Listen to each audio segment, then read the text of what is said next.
मेरी व्यक्तिगत स्थिति ये है कि मेरा मन करता है कि मैं तुरंत बॉर्डर पर जा कर के गोलियां मार दूं खुद, आतंकवादी अगर मुझे मिले तो। 6 दिसंबर 92 को ढांचे को ध्वंस करते समय भी मैं अयोध्या में था।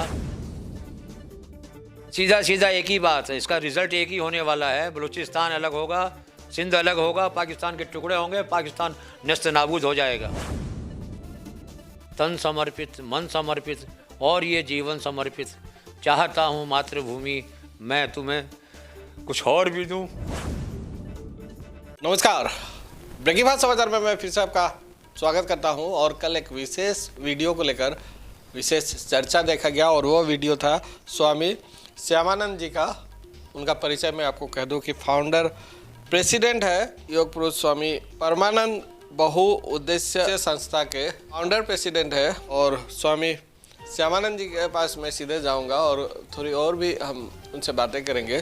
सबसे पहले तो स्वामी जी आपका स्वागत करते हैं। धन्यवाद। जय श्री राम। क्या कहेंगे जो भारत और पाकिस्तान के जो रिश्ते में फिलहाल जो खटास आया है और एक युद्ध की जो परिस्थिति आ चुकी है, यह जो विषय है आज का विषय नहीं है, वर्षों से इस तरह का विषय चलते आ रहा है, तो वर्तमान की परिस्थिति पर क्या कहेंगे? पहलगाम में जो निर्दोष यात्रियों की, परदेशियों की, पर्यटकों की जो हत्याएं हुई है, वो दुख समाने लायक नहीं है, समझने लायक नहीं है। उसका प्रतिकार कैसे लिया जाए, सारे राष्ट्र को एकजुट होकर इसका उत्तर देना चाहिए। और हमें उम्मीद है कि हमारे प्रधानमंत्री श्री नरेंद्र भाई मोदी जी ने जो चर्चाएं की है, जो घोषणाएं की है, सिंधु नदी का जल बंद किया है और घुसकर मारने का जो संकल्प है वो अवश्य पूरा करेंगे।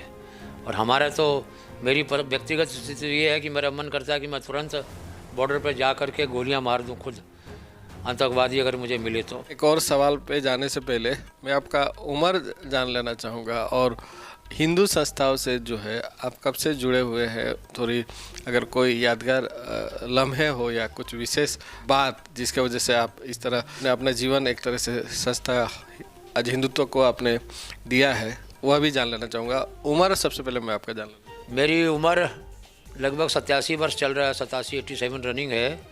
और मैं बचपन से ही संघ का स्वयंसेवक रहा हूँ। संघ स्थानों पर, संघ की शाखाओं में हमें जो संस्कार मिले, जो प्रेरणा मिली। मैं जयपुर जिले का बजरंग दल का संयोजक भी था।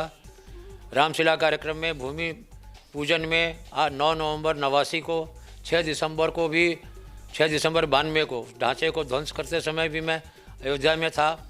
विश्व हिंदू परिषद का जिला मंत्री भी रहा मैं। और मेरा जीवन संघ और राष्ट्र के लिए समर्पित रहा है। हमारा एक स्लोगन है, 75 के बाद हमें कोई दायित्व नहीं मिलता, जहाँ कम वहाँ हम।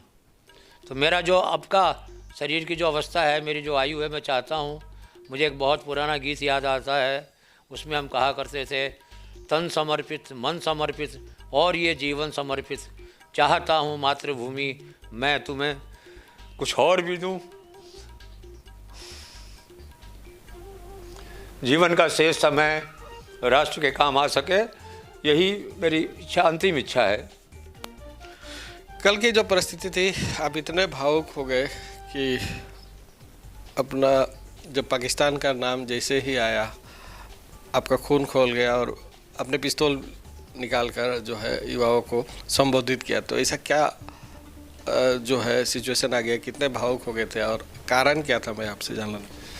हमारे प्रधानमंत्री जी ने, हमारे उत्तर प्रदेश के मुख्यमंत्री योगी आदित्यनाथ जी ने ये जो कहा है, बटेंगे तो कटेंगे और एक रहेंगे तो सेफ रहेंगे। मेरा आग्रह है, समाज राष्ट्र हित में देश की वर्तमान परिस्थिति को संभालने के लिए एकत्र हो जाए, संगठित हो जाए। अगर उन्हें अपनी बहन बेटियों की इज्जत बचानी है, जो कुछ बांग्लादेश में हुआ है, जो कुछ दिल्ली में हुआ, जो कुछ पाकिस्तान में हुआ, जो कुछ हुआ है अफ़गानिस्तान में, उनको ध्यान में रख करके अपने आप को संभालने के लिए, अपने बच्चों को संभालने के लिए, अपने बच्चियों का भविष्य बचाने के लिए एकत्र होना चाहिए। प्लस मैं एक बात और कहा करता हूँ, आप जिस मंदिर में जाते हैं, भगवान राम के मंदिर में जाएं, भगवान कृष्ण के मंदिर में जाएं, भगवान शंकर के मंदिर में जाएं, दुर्गा जी के मंदिर में जाएं, हनुमान जी के मंदिर में जाएं। ऐसा कौन सा मंदिर जिसका विग्रह, भगवान जिनके हाथों में शस्त्र नहीं है, अगर भगवान ने स्वयं शस्त्र धारण कर रखे हैं, आप अपने आत्मरक्षा शस्त्र धारण करें। एक हाथ में शस्त्र हो और एक हाथ में माला, एक हाथ में भाला और एक हाथ में माला। अगर राष्ट्र को बचाना है, आज से अभी से तैयार हो जाइए, क्योंकि कभी भी परिस्थितियां बदल सकती है देश की और बॉर्डर पे जाने के लिए भी और राष्ट्र को समर्पित होने के लिए भी हमारी पॉपुलेशन भी चाहिए। घरों में बच्चों की शादी समय पर हो, जनसंख्या बढ़े। पॉपुलेशन कंट्रोल जो किया गया था, ये हिंदुओं का सत्यानाश करने के लिए किया गया था,